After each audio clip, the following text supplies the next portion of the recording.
Welcome to Culture Matters with Kailash and Folk Brain. Today we are going to talk about the Muria tribe of Bastar, Jharkhand. And the person who is going to deliver the lecture is Professor Deepshikha Agarwal. Professor Deepshikha Agarwal is working as professor in the School of Law and Legal Studies in Guru Gobind Singh Indraprastha University, Delhi. She has worked with the tribes of Uttarakhand, tribes of Chhattisgarh, and many other tribes of India. Her specialization is on the tribes of Uttarakhand for her MPhil, and for PhD, she opted to do her specialization on medical anthropology, and she has worked with the Muria tribe of Bastar, Chhattisgarh. So, in today's lecture, she is going to talk about the spiritual worldview and healing practices of the Muria of Bastar of Chhattisgarh. She is a very serious teaching faculty, a scholar, and my very sweet junior. So thank you, Professor Agarwal, for accepting our invite to present your findings on the medicinal practices and health and well-being, how the spirituality, medicine, and lifestyle, what you call worldviews, are woven together in the tribal life, that you are probably going to speak with one particular example of one tribal community from the the Bastar. There are many: Maria, Muria, Bhatra, Halwa, and all those. So your specialization is on this. So I welcome you, and I suggest you to. I'm sorry to my audience because we are delayed because of some technical mistakes, technical deficiencies from the techno-centric world, not from our mistake. Thank you. Please start. Yeah. So thank you so much, Dr. Kailash Kumar Mishra. Dr. Kailash Kumar Mishra is my senior from Anthropology Department, and we have been working together on different projects, and he has introduced me to workshop on Madhubani painting, and we had one mega event on cultural activities in 2015. This is another venture that we are carrying out today, and my presentation today is on the spiritual worldview and healing practices among the Murias of Chhattisgarh. Basically, it is a part of tribal culture that the religious world always gets intertwined with the medical practices or healing system of the community.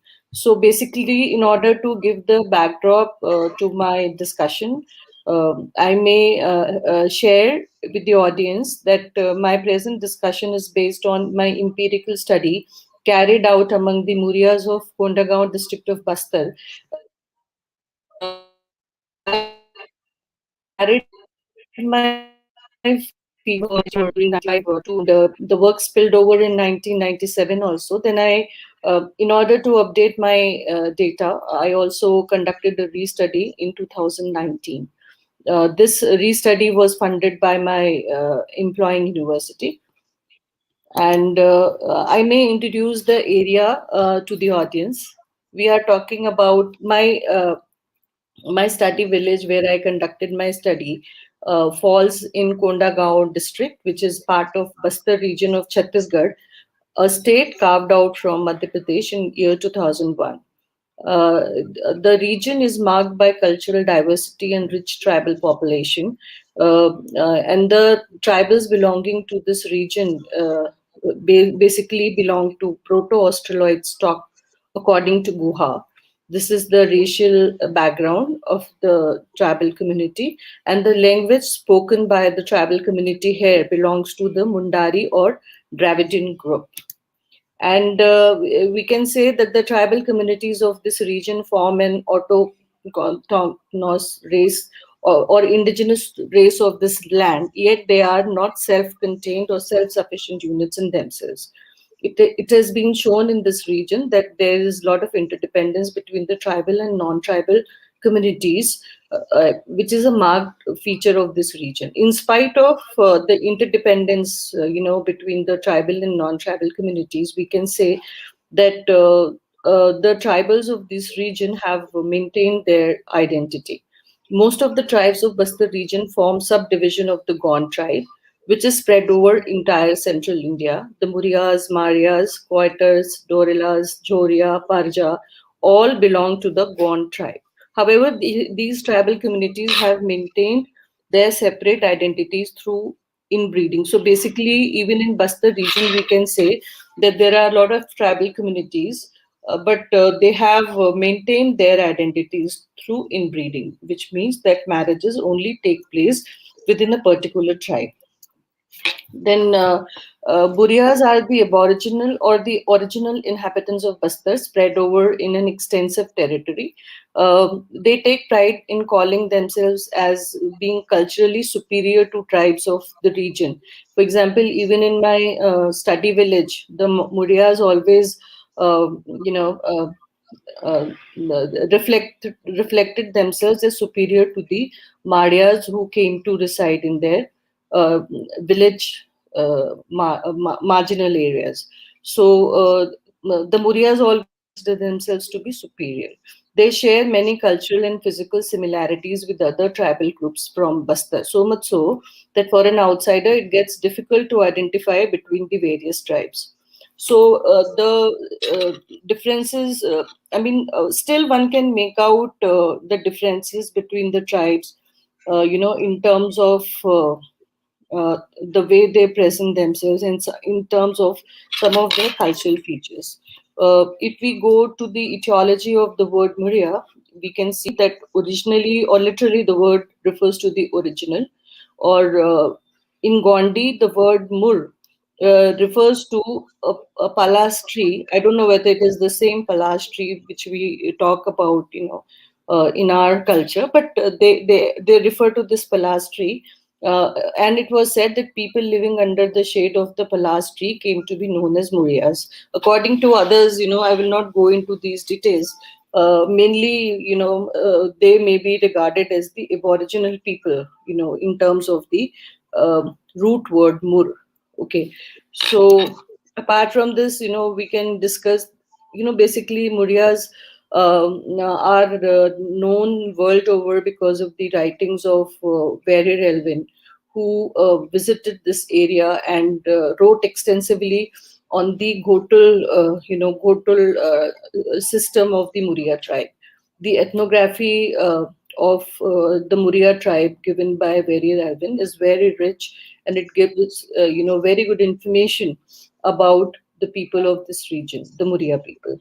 And apart from very relevant, Alfred Gell has also wrote extensively about this tribe.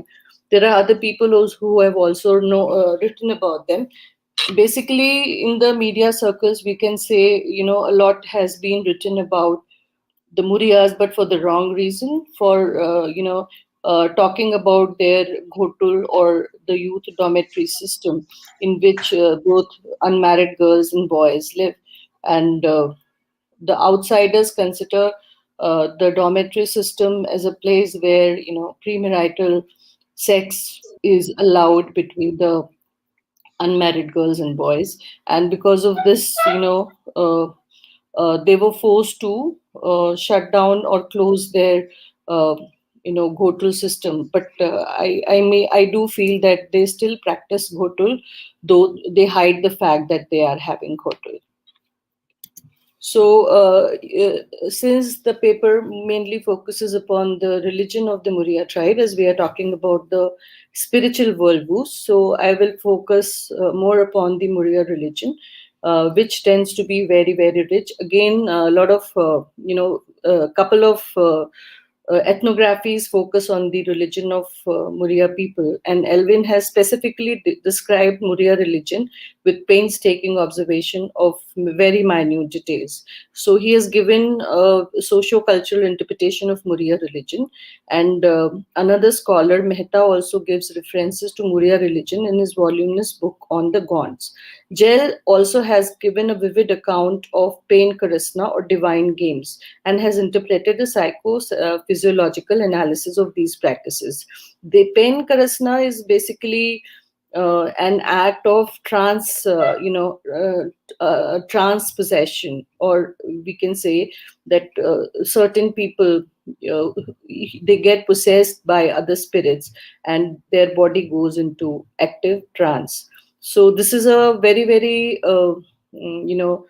vivid feature of the Muria community, and Jell has basically talked about the psycho aspect of this. In all these works, detailed factual description of religious practices and beliefs among the Gonds is given, and specifically on Muria tribe also, a lot of things have been written. Basically, the Muria religion shows animistic features. Though we can see, even when I visited the area in 1996, there were changes being noticed, and when I revisited the area in 2019, there was drastic change in the Muria culture in terms of the effect of Hinduization.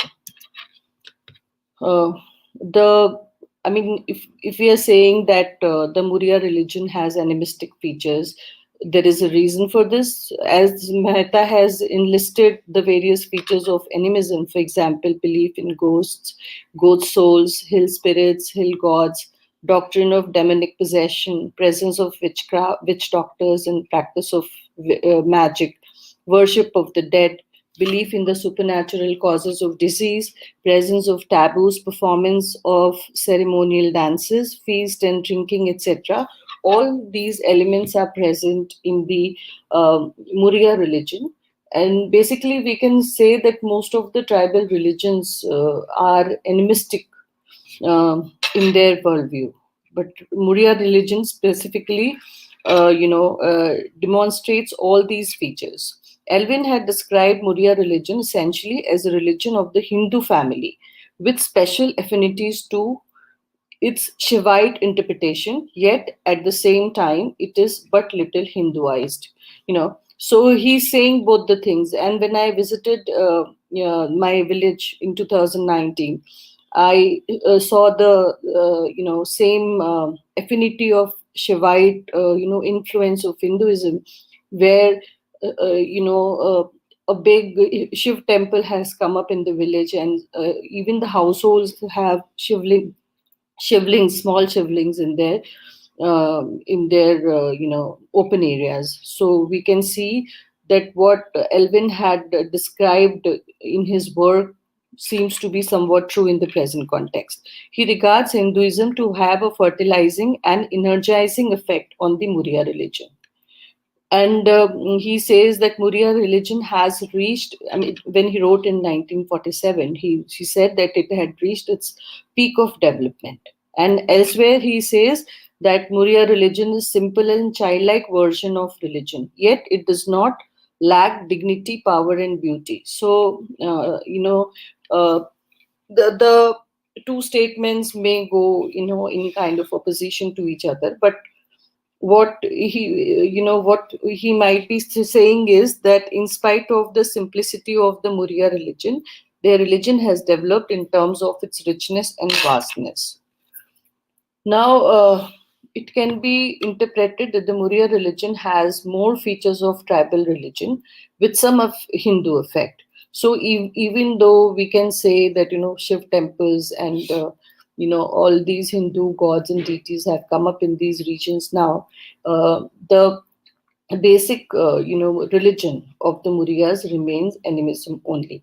Present study of the Murias of Kondagaon district undoubtedly reveals the presence of elements of animism as cited by Mehta, thus marking their religion as animistic. And I've already discussed that some changes due to impact of Hinduism can be seen.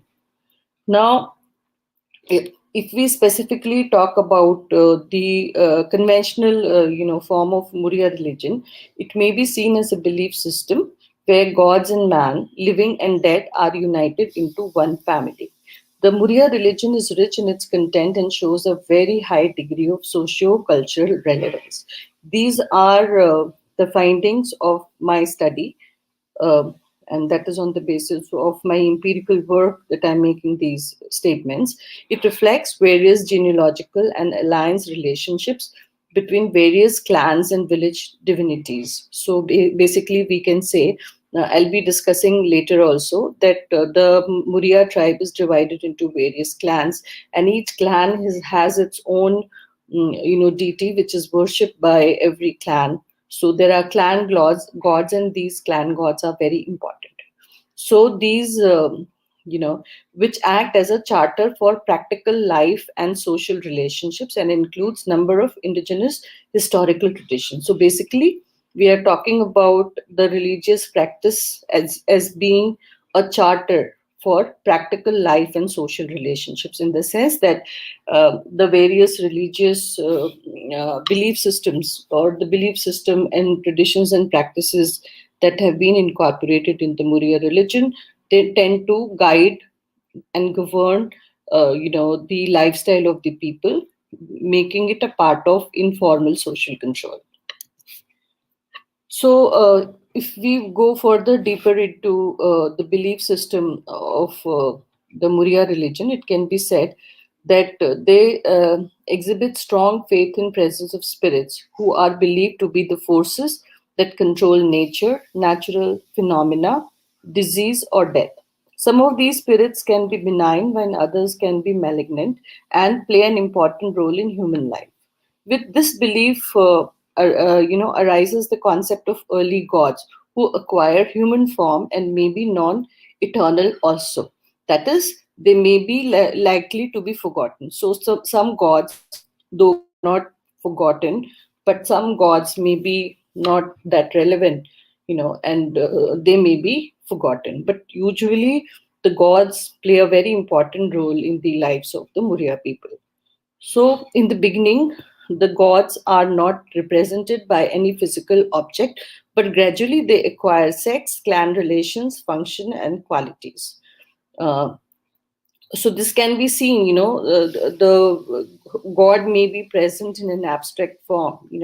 For example, one may say that there is a spirit or god that kind of monitors the forest area, or it guards the mountains, but they may not have any form. But gradually people give it some representation in form of some physical object. So in the initial phases, god is represented by insignificant looking small stones, wooden poles, and other objects. That is initially. Then gradually, these may take some shape, though not in the form of Hindu deities like the Rama or Krishna, but they do take some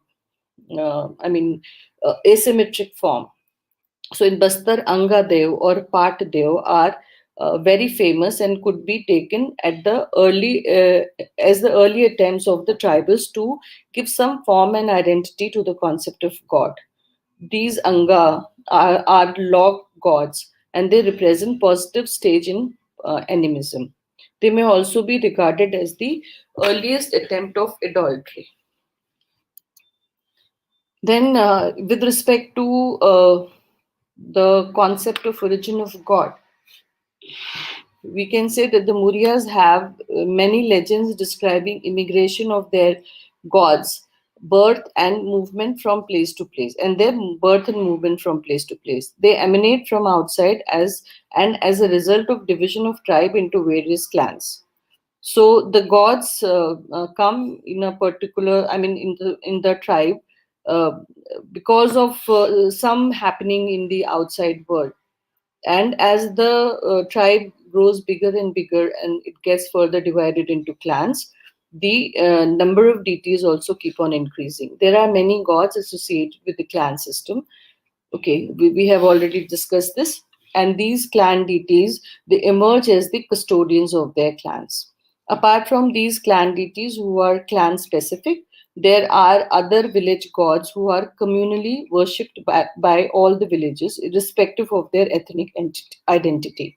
So, in a Muria religion, as we can say in my village also, the Muria deities, Murias were in majority in this village. So they were worshipped by all other communities that lived in this village. Murias are said to be well acquainted with the domestic affairs of their gods and their divine genealogy. So they have, elaborate genealogies of their gods also. Some gods appear to have originated as a result of actual incidents. For example, there may be an epidemic, which may spread, or there may be some untoward incident, or there may be some natural disaster. So in situations like this, the gods keep on appearing. So for example, we can say, that even in the present context of epidemic of COVID-19, we can say that there would be no surprise if the tribals as a whole, have given some interpretation and link of the pandemic to the wrath of the god. So we can say that even during the COVID-19 spread, the tribals may have come up with their own interpretation in terms of their religious worldview. So we can say that these gods manifest their power by causing problems in otherwise smooth life of the Muryas. The birth of new gods who, who felt insulted and left out when due attention was not given to them, thus getting enraged and causing diseases. So this is how again we can say that the new gods are born. Any strange event occurring in inexplicable circumstances may also give rise to new gods. Some new deities also get incorporated into the Hindu pantheon under Hindu religion, while others come from being as a result of the dreams or whims of the practitioners. So, very broadly speaking, we can talk about the Muria pantheon of gods. For example, we can say that the Muria gods do show some kind of hierarchy. Among them, the hill god, in the village it was called Dongar Dev, was the supreme deity.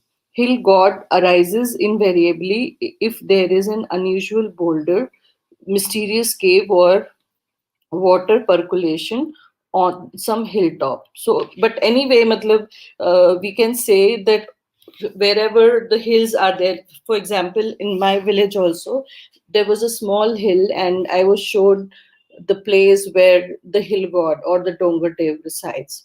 According to Mehta, worship of hill god is to be considered as an important stage of development in Gond animism. Then Talur Mata or Mother Earth is also considered to be very, very important, as she is considered to be the ultimate source of life and power. Human beings are regarded as the children of Mother Earth, whom she loves and feeds. She was regarded to be one of the gods who lived in the Gotul to protect the children, and is regarded to have special concern for crops. In present time, she is often identified as Danteshwari Mata, who is the supreme deity of whole of Bastar. She turns into Mati Dev under Hindu influence, as also in the village understudy, though it was found here that both Mata and Mati Dev are present. So, Danteshwari Mata is a very, very important and supreme goddess in the whole region, and the people reckon to that. Then, apart from that, we can say that the Mother Earth in form of Danteshwari Ma or Matal is rapidly growing throughout Bastar. For Gaunt, she has been the earth goddess of early ancestors. In fact, she is the most dreaded and chief goddess of Bastar, who is worshipped by the king himself. And to quote Elvin writes that she excites the same vague but patriotic sentiment that the Church of English arouses in many Englishmen. he goes to the extent of saying that she is a national institution in Bastar.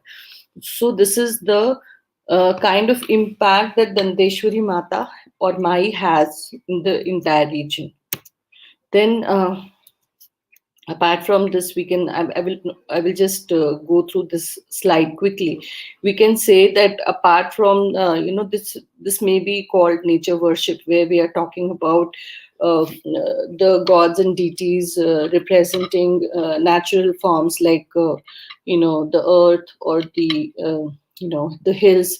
Apart from the natural objects, we can also say that the Murias practice animal worship and tree worship also. I will not go too much into it. So this again, we can say is form of naturism, where nature and the natural objects are being worshipped. Then apart from this, as I have already discussed, that there are clan devs or gods. These clan deities are equally important because of their interference in mundane human activities. It is believed that, like humans, these gods also have their wives, children, and families. I was talking about the Murias having a very elaborate genealogy of their deities. So this is reflected in terms of the clan gods also. They are also worshipped to promote prosperity and general well-being of the people. So we are talking about the clan gods. Every clan has its own spiritual headquarters and clan god and clan priest. So every clan god is worshipped by a certain clan priest only. The clan deities are of great importance and authority for the Murias. Okay, so and now we can talk about the function of clan gods, which is to bind the clan members morally and socially into one unit. They have their importance in everyday life and constantly intervene in human affairs. Being clan gods, they have great influence over the clan members, and they are concerned with marriage and death and all offenses against clan customs and morality. Clan gods have probably originated with the well-being cult of the dead in the Bastar district. So the clan gods are very important, and we can say that religion performs this function of guarding the human behavior and keeping it in the wraps of the expectations of the society. And the deviants are punished in form of some malice, like a disease or unhappy situation. Now apart from, we are saying that religion tends to reign certain social control. So one form of social control can be reflected in the belief that the spirits who are part of the supernatural world, they control diseases or they cause diseases. So under the Muria mythology, there is a theory of unsatisfied ancestral spirits who are made a part of the family through elaborate rituals whereby they are united into the human world. So we can say that the spirits also become ancestor spirits, though they represent their ancestors. They remain united in the living world, with the living people. Often offerings have to be made to these spirits, lest they become unhappy souls and they bring misery or to man in the form of disease. They generally show strong belief in the demonic possession. Demonic possession means people getting possessed by a certain demon or evil spirit. All villages experience diseases like smallpox, cholera, dysentery, fever, etc. In the remote places where doctors are not available and medical facilities do not reach the people, it is very natural that these diseases are cured by the local medical practitioners. And the names of such deities causing diseases vary from place to place, but it has been found universally that people in such locale share a common supernatural theory of disease causation and avail the facilities of local healers. So, usually, female spirits or female gods are believed to cause diseases like smallpox, cholera, and cattle problems. Then Mehta mentions that in Chanda district, the Telangs worshipped 7 female deities. You can see these names, and these, are reflected in the work of Nandini Sundar also, where she has worked on the history of the subalterns. It is a very good account of the religion of the Gond people. So, and these deities are referred to by Nandini Sundar also. So, all these deities are given local names in other places, which differ only in terms of dialects. Often, their presence is marked by small stones which are worshipped and made offerings when the calamity strikes. So Danteshwari Mata protects the village, and when angry, she can cause smallpox. Ma Pansari Ma can also cause smallpox. Both these feminine deities are installed in the main Devta Guri in my village, and are worshipped by the village pujari on behalf of the whole village. Goka Pakna or Pakna is another deity which causes loose motions and vomiting. So Budi Mai causes disease, so she has to be kept happy with regular puja. Dong Devar, Dev Dongar or Dongar Dev also causes malice when unhappy or unsatisfied. So all these gods and deities which are part of Muria religious pantheon, they are related to the various diseases. And again, I'll just quickly go through this slide. So we can say that the diseases are also said to be caused because of the practice of black magic, uh, which is often referred to, as a cause of malice in the Muria life. So we can say that mainly the women are regarded as the witch or pangan, as they are locally called, who can, through magic, they can insert things in the bodies uh, of the people whom they don't like. Okay, and because of the insertion of things like hair, paper, bd, etc., there can be pain in someone's stomach or waist, or in the ears, things like that. So there is belief in this black magic practice also. So we can say that these are broadly, according to uh, the folk tradition or the cultural practices of the Muria religion. These are the various causes of diseases and physical problems that arise in the Muria people. And we can say how the supernatural world gets intertwined with the health problems of the present community. The Muryas are, if we talk about the function of religion, though function of religion broadly can be said to be linking the supernatural world with the human world and the natural world, but we can also say, that apart from this, or we can say the function of religion is to uh, treat the supernatural world and explain the supernatural world.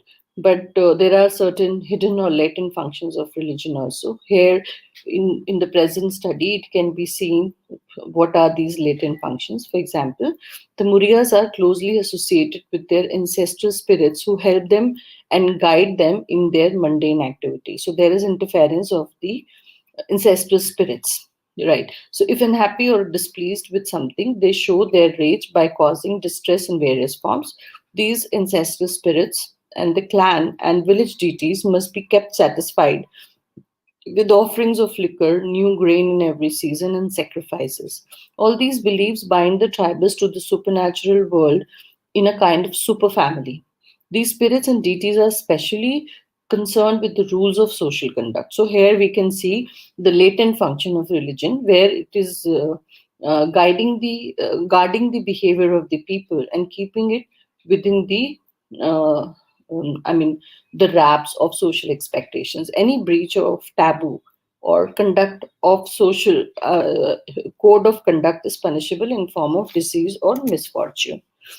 Some of the gods always accompany the Muryas wherever they go and protect them from all evils. So, if unhappy, they can cause disease, but they also provide protection to them against any kind of evil. They seem to take special interest in the daily affair of these people and work for their cause.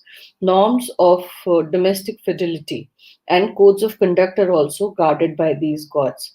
So Gell says, who has sought an introspection of Muria religion from aesthetic and psychoanalytic psychological angle, that through participation in religious acts like pain karasna. We discussed that pain karasna is an act of transpossession.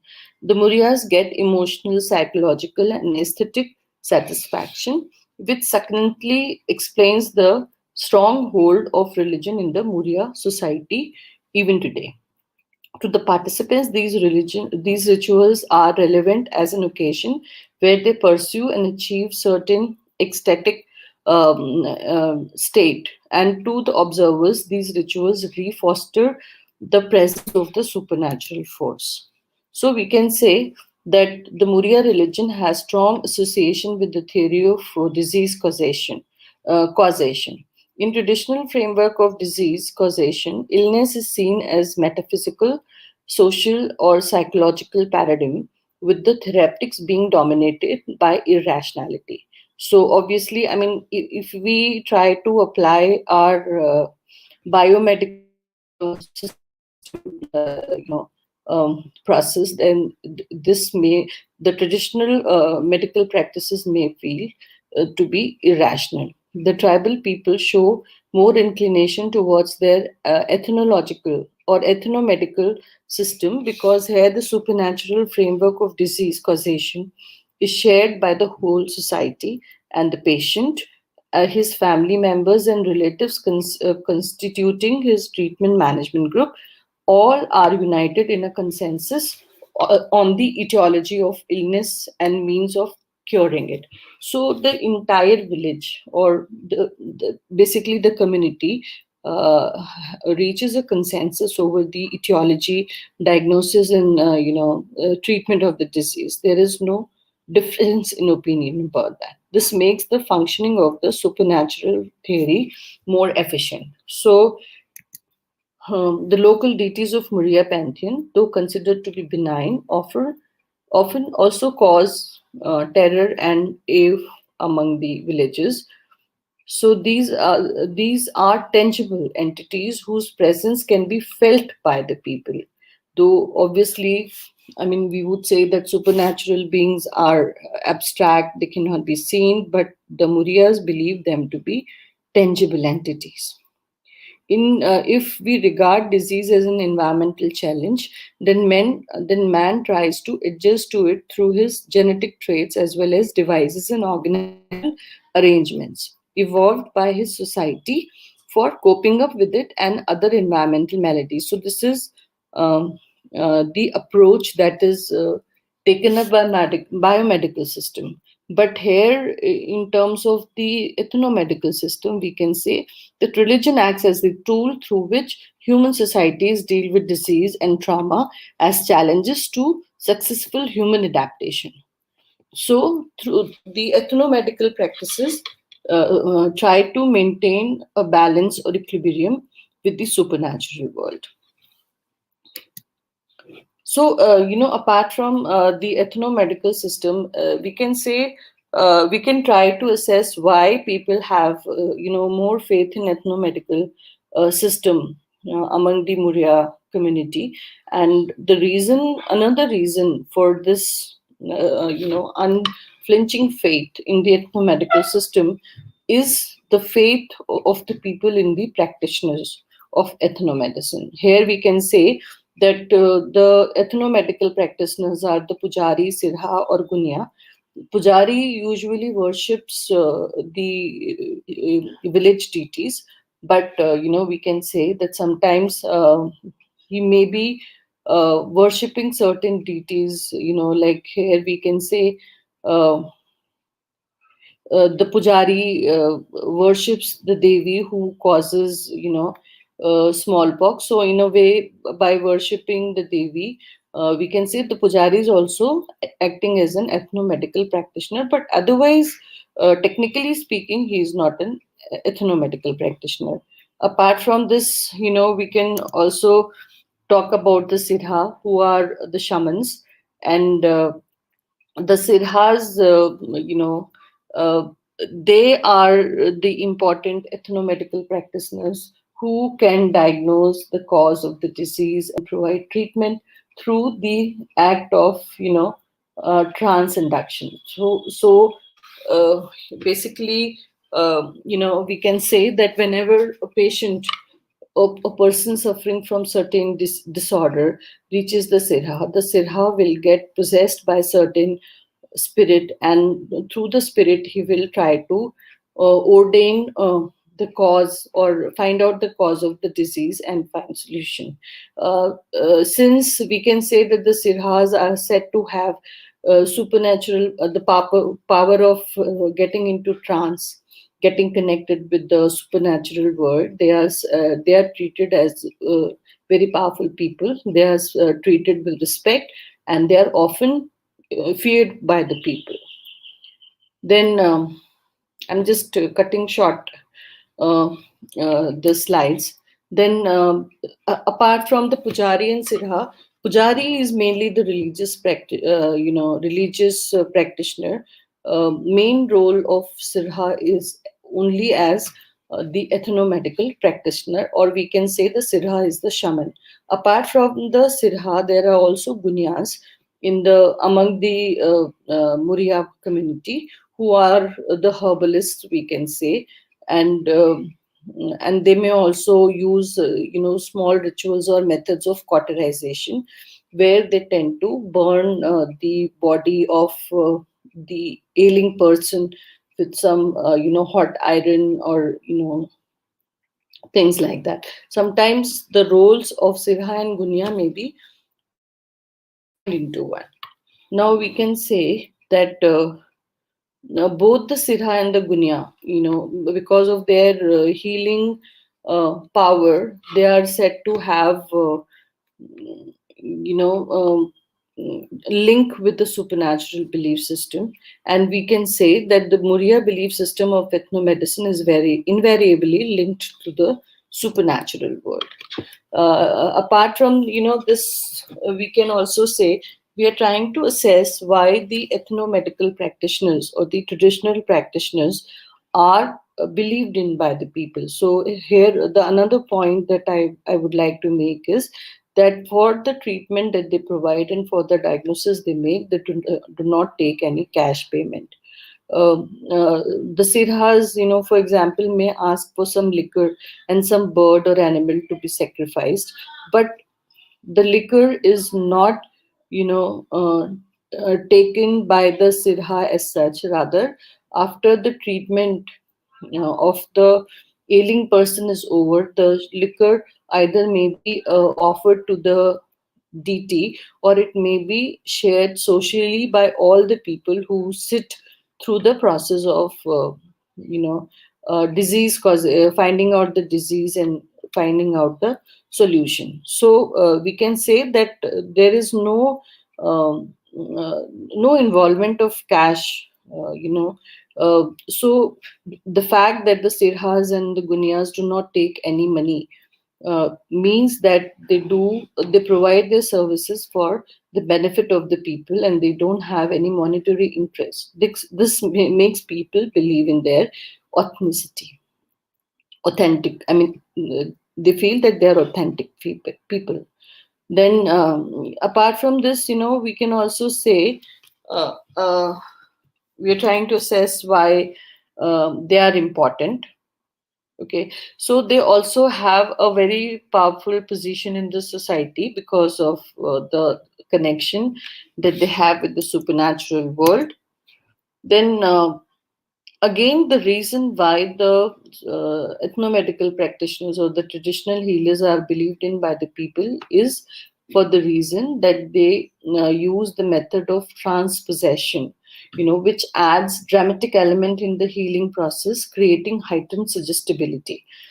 This is demonstrated during Madai. Madai is a annual festival which is celebrated in different villages in Bastar region. during which many sirahas get together, many shamans get together, and they get into, a collective act of transpossession, where their bodies get possessed by certain deities, and they rock their bodies in a very frenzy manner. So the entire atmosphere in which trance is enacted has strong psychological impact on the audience. The powerful symbolism of such acts has been noted in various parts of the world also. These practitioners use religious or magical symbolism in their process of treatment to an extent of making it different from ordinary world. Then the entire natural, supernatural aura in such group acts or during the process of treatment through divination holds people mystified, and they always return home with a more strengthened belief in the supernatural system. In the process of treatment, the shamans also make demonstrations in the public where they enact their profession by naming the cause in a vivid manner. Okay, the experience to the shaman is so vivid that he actually sort of believes the natural causing the events causing the malady, to be true. Thus, his experience is rather original and true to him. Uh, we're talking about the patient. So when the patient goes to the shaman, he always his experience becomes original and true to him. As he comes back to his original normal form, the whole performance he abreacts. I mean, the shaman, when he goes into the trance and he predicts the cause of the disease, then in this particular time, he behaves as if he's somebody else. When he comes back to his original form, he pretends that he does not remember anything. So basically, it is reflected to the people that the shaman was actually possessed by a certain spirit, which helped him in finding out the cause.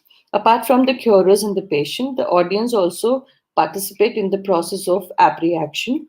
This explains people's belief in the healer's techniques and the role of supernatural in the entire process related to uh, disease. Basically, Levi Strauss has also worked extensively on why the traditional healers tend to be so effective in the tribal communities. I'm not going into the symbolic interpretation of the techniques used by the shamans. But by and large, we can conclude that in the traditional societies, the art of healing still falls in the sacred domain. Under the religious worldview of the tribal communities, the people regard themselves to be a part of the magical supernatural world that links the living with the dead. It is important that the living beings maintain a perfect harmony with the supernatural world. If this does not happen, some disease or disaster may ensue. The traditional healers, falling in the category of ethnomedical practitioners, tend to readjust the cosmic balance if it is threatened to be disturbed. The ethnomedical practices cannot be compared with the modern medical systems. They have to be assessed in their own realm and context.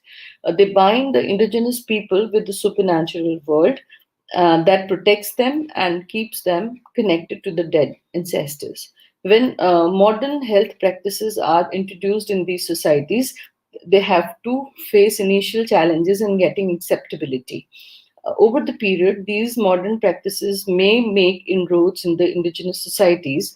They can never, however, replace the faith people have in their own traditional practices and worldview. And with this, I will stop my presentation, and I would like Dr. K.K. Mishra to take over from here.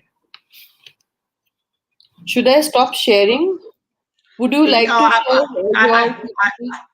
I have taken you out from there. Don't worry. Now you are visible.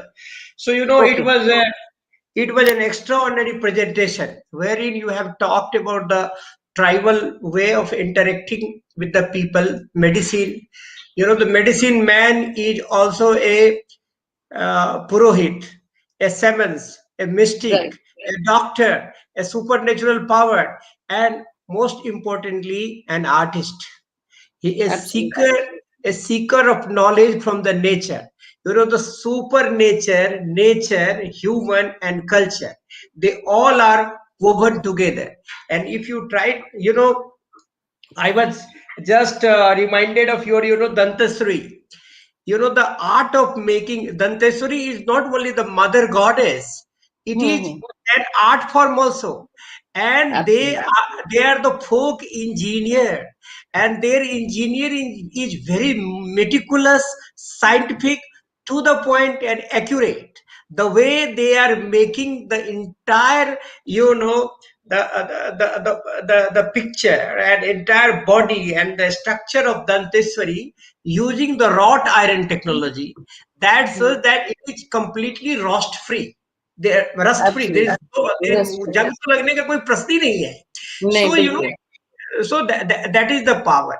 You know, I was reminded with one thing that Professor B.N. Saraswati told me when he was working with the, you know, the people of Andaman Nicobar, this Sentinels.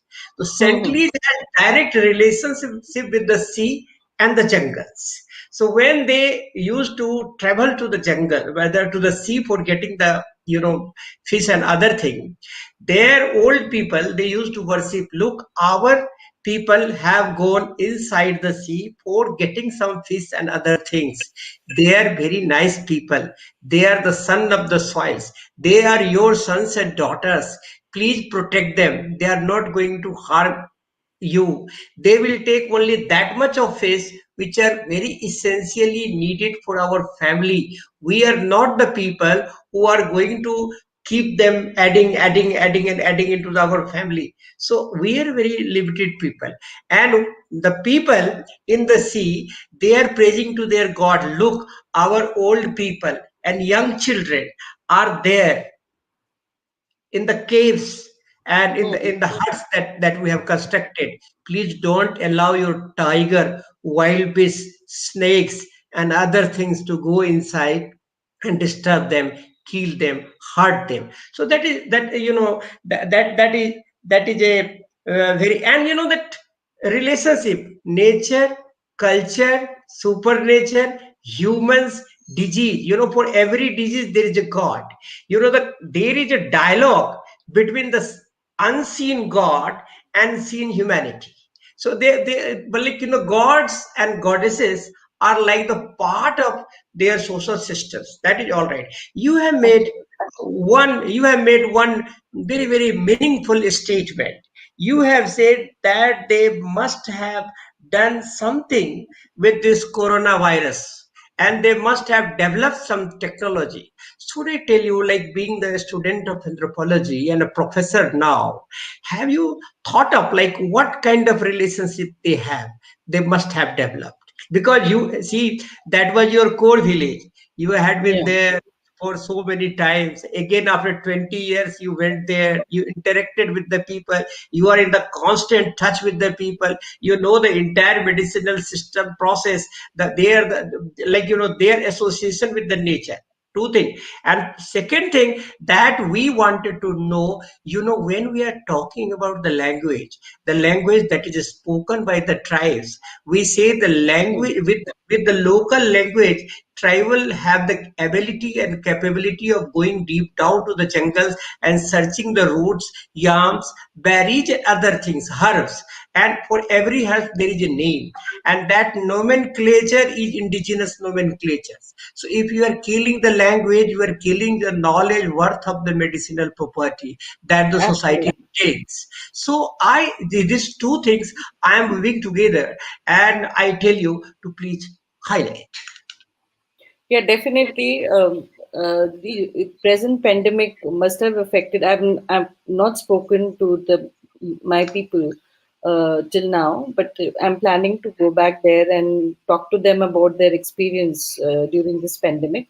I'm sure they must have come up with some, DT that has caused this problem, and they must be trying to placate the DT. This is their way of meeting an emergency situation like this. So I would be talking to them about this. Apart from this, yeah, there is a very strong connection between the local language or the dialect and the traditional knowledge that these people have. And when we are losing the documentation of these local languages, obviously their entire traditional knowledge system is suffering, or we will be the reservoir of knowledge that they have, kept in their language, that will be gone. So it is very important to document the language. In fact, I would share my experience that when we went for a field work in this particular village, we were trying to get hold of some way to learn the language, and we picked up a local book that taught Halbi, and we started picking up Halbi words in order to develop certain rapport with the people. But later we understood that the words that were given in the book were totally trash. They were not being used by the Muria people. So herein, became our problem. Obviously, then we hired certain, school-going students as our interpreters, and they helped us a lot. But this is a major problem, when we go for data collection in the field. If we get into learning the language, it takes a lot of time. So if we have some way of documenting these languages, it will be very, very useful in preserving their traditional knowledge. That's my You take know, on it. yeah, very true. I tell you, haldi has so many variants, and every Hmm. variant has a specific characteristics, ability to cure the diseases, and the method of using it, preparation and using. I will give you one example. I was working with the Lepcha tribe of Himalayas, Sikkim, and when I went to that Sikkim area, South Sikkim, all of a sudden I developed, I caught fever, and I had a real problem, running nose and all those things. I asked a lecturer, I'm feeling very happy, and then this running nose, is there anything for me? Yes. He said, don't worry.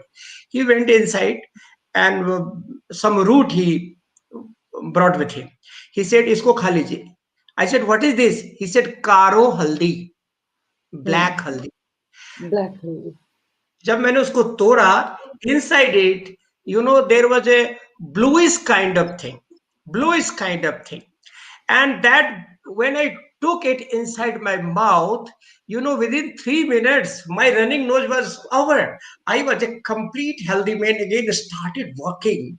So in Hmm. between, if I before we go further, we have Dhananjay Singh. Thank you Dhananjay. Dhananjay कह रहा है कि मजा आ गया, काफी दिनों Allah. बाद वापस एंथ्रोपोलॉजी के विषय में बारे में जानने को मिला. आप दोनों को देखकर अच्छा लगा. You people are doing very good work. Dhananjay, you are also Thank doing you. Very good work. Thank you And so much. Dhananjay is in media, and he is doing very extremely important, wonderful job. So I know. this new incarnation of Dhananjay is super. Thank you, Dhananjay, for joining us. Thank you. So what I wanted to tell you again, that you have already accepted, that we should, as ethnographer, we should use ethnography, not ethnography. We should not write ethnography.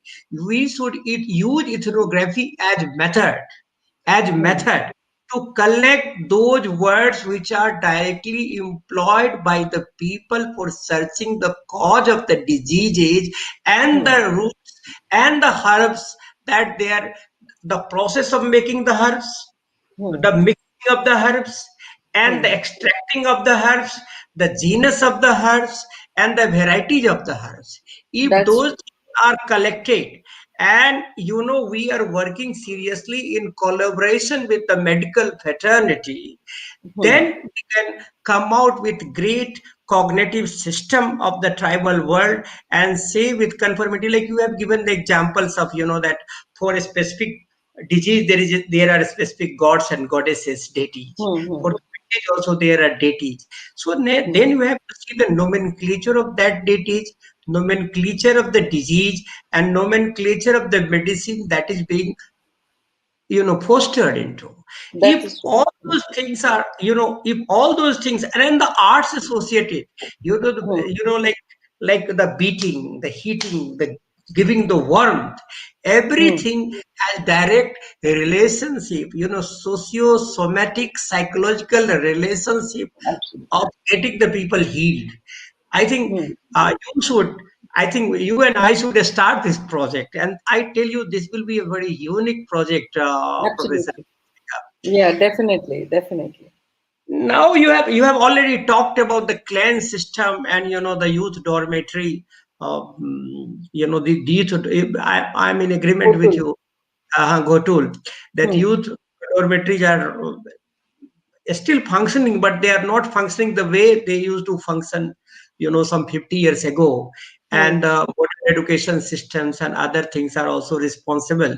And we should not blame, because if we are changing, they have freedom to change this No, thing. But definitely. this thing.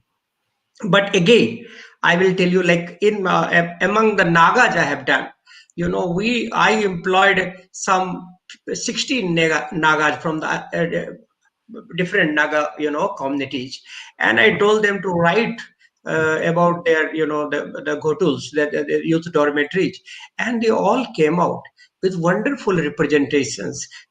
For every, youth dormitory, every community youth dormitory, their, indigenous architecture, the words for, getting the pray, food, leisure, dress code of the supreme body and the commoners. They had wonderful thing. And if you only document those things, I Hmm. tell you, the words which are dying can be retained. So this can also be one project, but this part of the project of uh, reinventing, researching the losing words, the fast vanishing words, the words which are of the great importance. So now you have talked about the clans.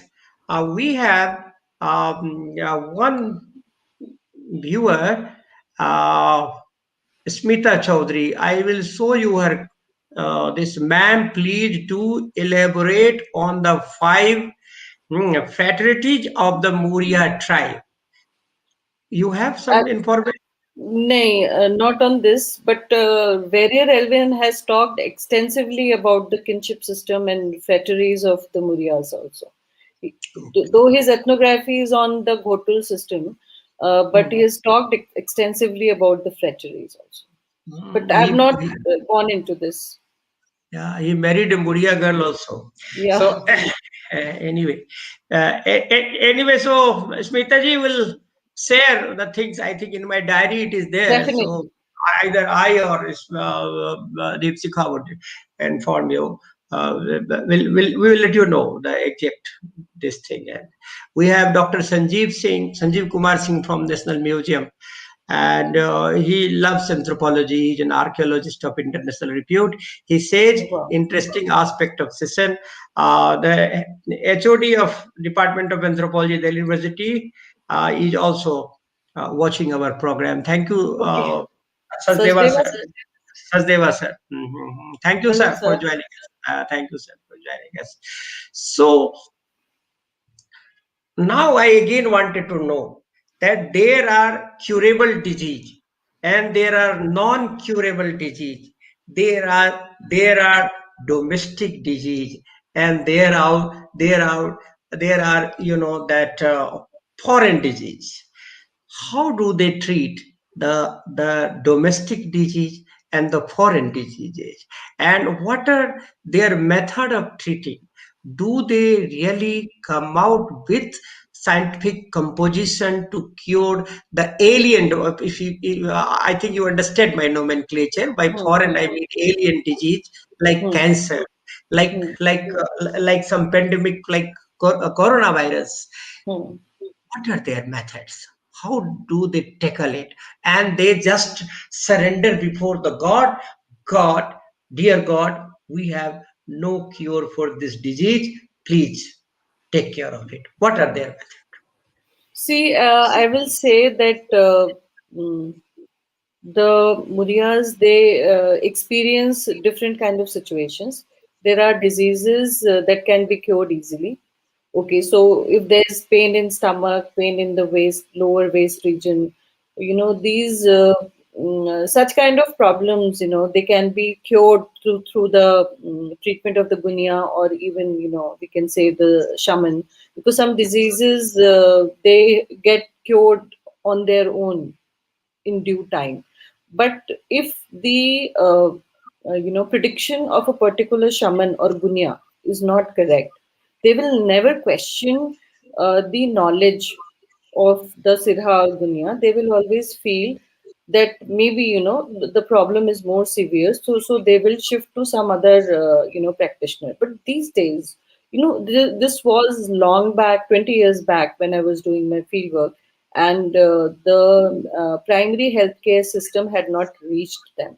But now, when I went back in 2019, I would say that the primary health system is working very efficiently. It has reached the doorstep of every family in the village, in the sense that ASHA workers, who are known as Mitanin, they are the intermediaries between the health system and the Muria community. So now there are a lot of changes, and people go to the doctor. They get medicines. Accessibility of the biomedical system is there, but still, I would say that there are certain diseases, for which they will, not go to the doctor, rather they will go to their own practitioner. For example, I will take the example of, let's say, malaria or tuberculosis. If malaria or tuberculosis, the medical system provides good treatment for that. But if they are not taken properly, like for tuberculosis, high protein diet has to be there. But if the murias are not properly taking the medicine, then the problem may not get cured. Then what will happen? They will go back to their own supernatural system, and they will keep, at least the supernatural system never allows to lose hope. So, what happens in this situation is that the ailing person and his treatment management group will be shifting from one person to the other, but he will never lose hope. So, as such, they never lose. They always have faith in their healers and the medical practice that they have. So for some diseases for which they don't find any cause, for example, thalassemia or sickle cell anemia is very prevalent in this region. Now, they don't have, obviously they don't know the name, but there may be certain symptoms of the disease. So they would just try to cure the system. For example, sickle cell anemia would mean lack of hemoglobin in the body, because of which they may face various problems. So they have kind of a system to deal with these kind of situations. So I have not gone into detail about this aspect, but they do have their own elaborate system. At least uh, the tribal people do not lose hope when they are within the wrap of their own ethnomedical system. That is the biggest plus point. Obviously we cannot uh, evaluate it in rational terms, logical terms. There's no logic or rational behind it. It is just their belief system, that keeps them going. That's my feeling. I will give you example of one tribe called Saharia. Hmm. Saharia, the Bara district of Rajasthan. Hmm. So the area had also this problem, sickle cell anemia, Hmm. and all the four tribes of Bastar, Maria, Muria, Bhatra, Halwa. Once upon a time, they all had this problem, sickle cell anemia. With when I was working with the Department of Population Genetics and Human Development with Professor S.K. Basu Hmm. in Hmm. the Institute of Health and Family Welfare, we were doing some research work there on sickle cell anemia. Hmm.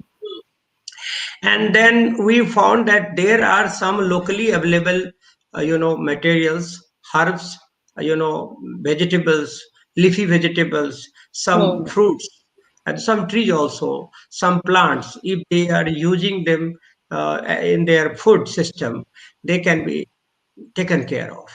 You Yeah. know what Saharia did, they have very huge areas where the gooseberries are there, क्या बोलते हैं, आंवला. So Hmm. Hmm. they are making amla candy, and Hmm. then the amla candy is given to the lactating mother, pregnant mother. Hmm. And then the doctors came to the conclusion that if you are using the amla candy, it will have the same impact that you are getting after consuming, iron and folic acids. So Absolutely. in Hmm. front of iron and folic acid, this can be applied. And Hmm.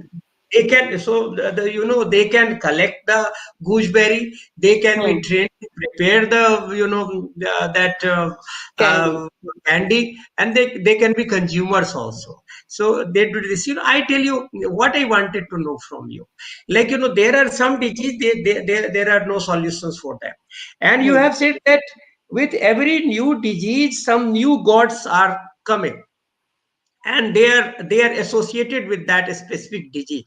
When the Hmm. new words are coming, new medicines are discovered, and the Hmm. application of new medicines are developed. Now the scientificness of those medicines that have been discovered by the community, and the nomenclature of the god again, have you done any kind of this therapeutic practices, or inventions, No, or I explorations? did come.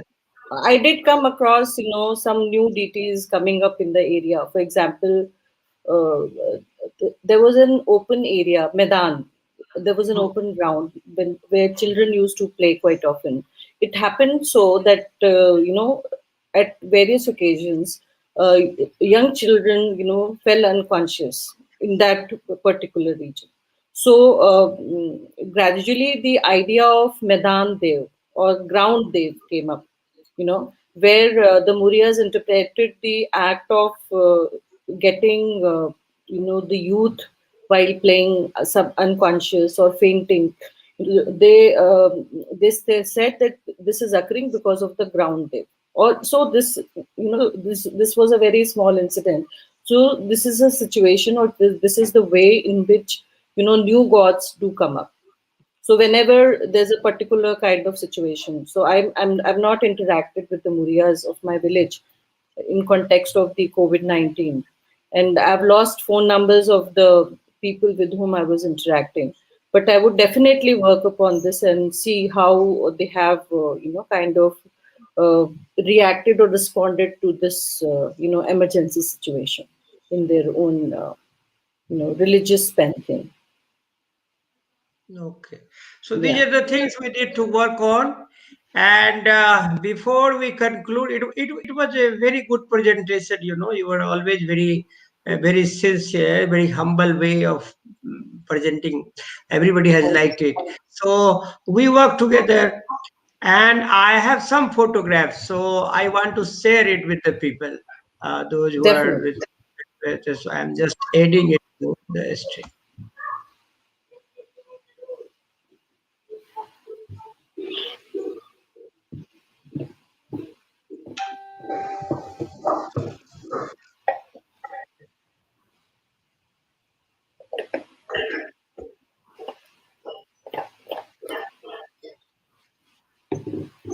Visible?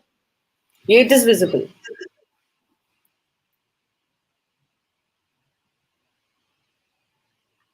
Those who want to see Muria tribes and their habitat, the land where they are living, practicing, you just see. They look absolutely like this. Yeah.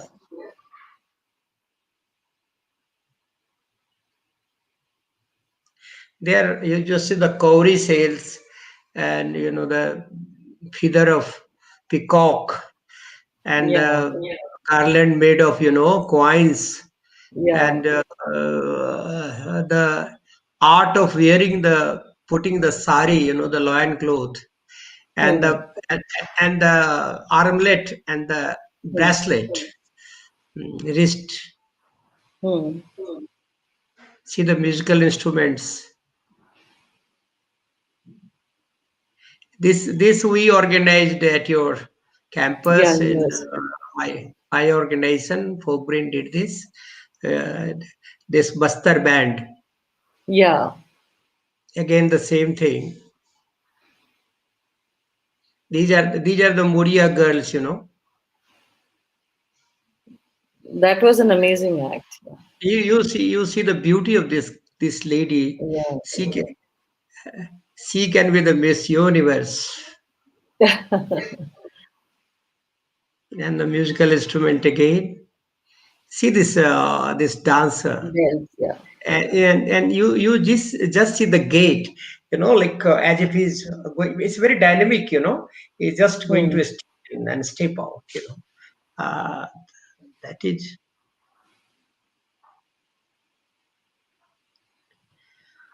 how the nothing is utility and beauty, they are woven together in the tribal world. You see, this is the horn, and how the horn Yeah, is being used, how the horn is being used as the musical instrument, and see the beauty of it, the way it is chiseled and made. it is made of bottle gourd, I think, Loki.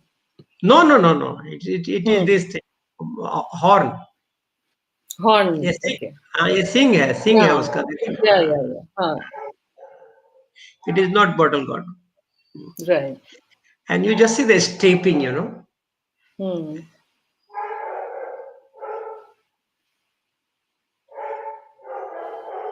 and finally here we are. Yeah. The organizer Anup Ranjan Pandey is now Padma Shri, Hmm. and Hmm. so here you are, your vice chancellor, and Dr. Nitin, who is now registrar of Ambedkar University. Ambedkar University, and your that time's dean, right? Yeah, yeah. So this I wanted to show, uh, and I will just remove it. Full screen. I'm removing. So thank you, Professor Deepshikha, for accepting my request and presenting this very informative lecture on this. And I hope we may again invite you for some, maybe on intellectual property right and tribal identity. You remember Hmm. we organized one seminar also at your center on those things, Yeah, yeah. and I still feel that this is something, because I am working with the artist community of the India, the folk and the tribal artists, no matter where they are Hmm. living. In this Hmm. channel also, 37 Padma Shris have spoken. So Hmm. and mostly they are the folk artists. Some of them are scholars also, but mostly those Hmm. who are either artists or working Hmm. with the artists. So the same way we want that this address would also be properly, vigorously, and very powerfully, emphatically be addressed Thank you. by all of us, because we are the Thank you people who for are inviting me. mediating. Okay. So we are the people who are the mediating. So Yeah. thank you, Thank you so uh, much. Thank you. thank you, Fred. So it was Professor Deepshikha Agarwal. Tomorrow we are going to discuss about some musical traditions and its history by Manoj Kumar. Uh, thank you for Thank you joining so us. much.